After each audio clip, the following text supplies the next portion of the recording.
Welcome to the WRAL Daily Download. I'm Ken Smith.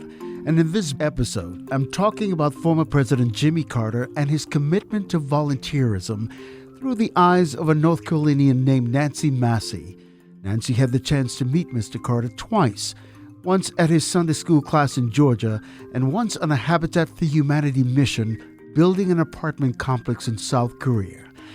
Here's my conversation with Nancy recorded on her back porch in early March.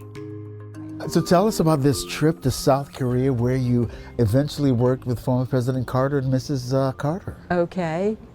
This was one of the Habitat for Humanity blitzes where lots of people from different countries are invited. And we found out about it. Of course, it was advertised and we went over there. There were 8,000 people came to this blitz, and people from Thailand, all over the world, were organizing the materials for this build. We worked in 6 different cities, and ours was in Jeonju, which was in the most southern location and the hottest at the time.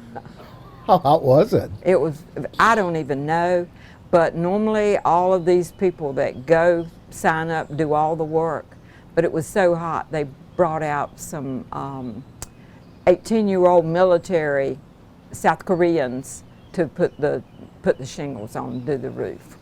It was that hot? Yeah, it was that hot. We would put towels in the ice box and get them nice and cold, and we'd have them out by 7:30.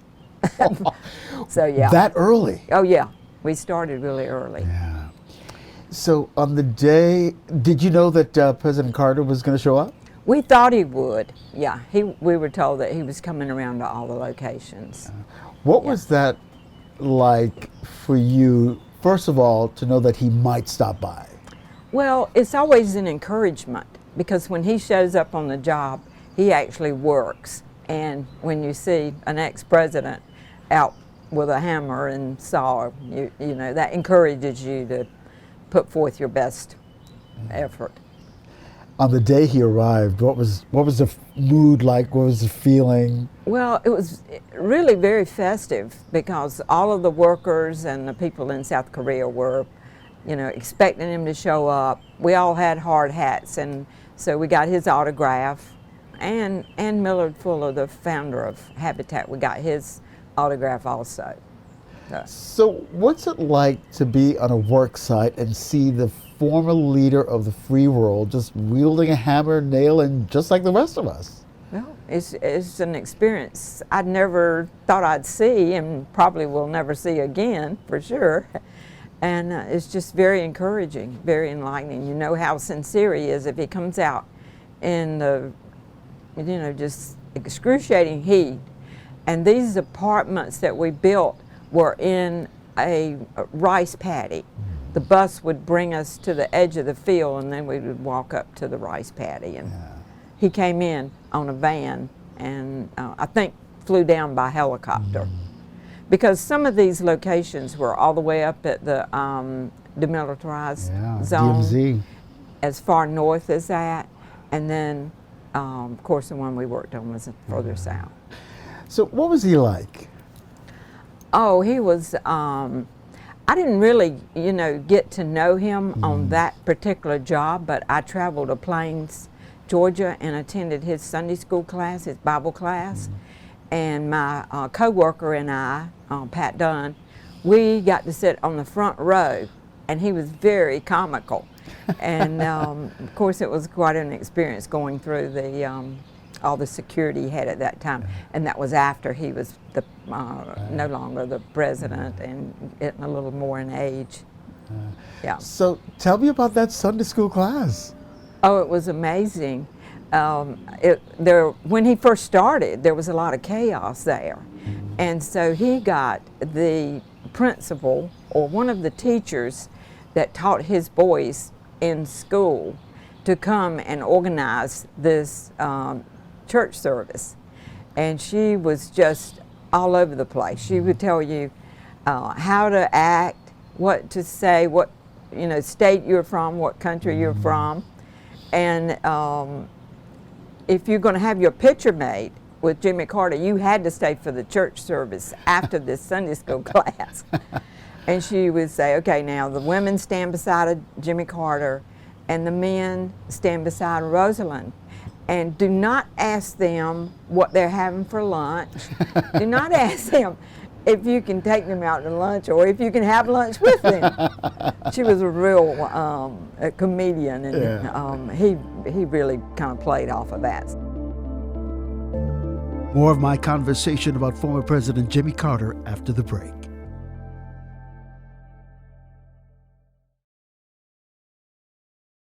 Welcome back to the WRAL Daily Download. I'm talking with Nancy Massey about her experiences meeting former President Jimmy Carter. He has this legacy now of being a humanitarian. What don't we know about Jimmy Carter, in your estimation? Well, I think he continued to go out to these job sites as long as he could actually walk, you know. And also he visited other countries to try to negotiate to have a Habitat affiliate there. And in some cases he was turned down. They were said, no, we don't want Habitat, and we don't want, you know, the U.S. coming in. And sometimes there's consideration. They say we're taking their jobs, or, you know, things of that type. What do you think he means to Habitat for Humanity? Well, I think he was, even though Miller Fuller was the founder, I think Habitat was the driving, Jimmy Carter was the driving force to get so many people, so many organizations, not only the workers, but people like Home Depot, you know, donating. So yeah, I think Jimmy Carter just meant everything to Habitat. Yeah. And for volunteers like you, what does he mean to you? Well, he's just a perfect role model and example of a person trying to do their best to help others, and without any personal, you know, benefits whatsoever, and in endurance. Now, I don't really know how hot it was over there, but it was very hot, and he organized in his last years trips like to Mississippi and Louisiana, other places that were real hot and, you know, steamy, and he always really put forth his best effort. And he went there to work. It wasn't for any personal benefit. So he was a working man. Yes, he was. Yeah. Yes, he was. When you heard he was in hospice and decided to go through hospice, what were your thoughts? Well, I think it's a sad day, but certainly he has lived a long life with a really great legacy. So I would, I guess God's ready for him.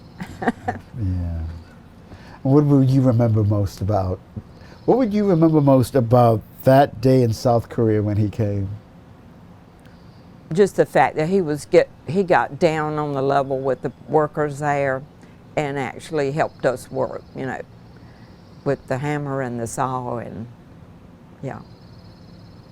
He worked right along with them. Worked right along with him and brought his family along, and he was very congenial. It was just like he was one of us.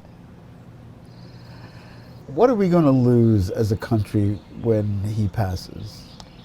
Well, I think he was a great example of a man that tried to do the right thing at all times, and I thought he was a good leader and certainly a good example and role model for others to learn the lesson that it's better to help others. You get a lot more benefit out of helping others than you do yourself.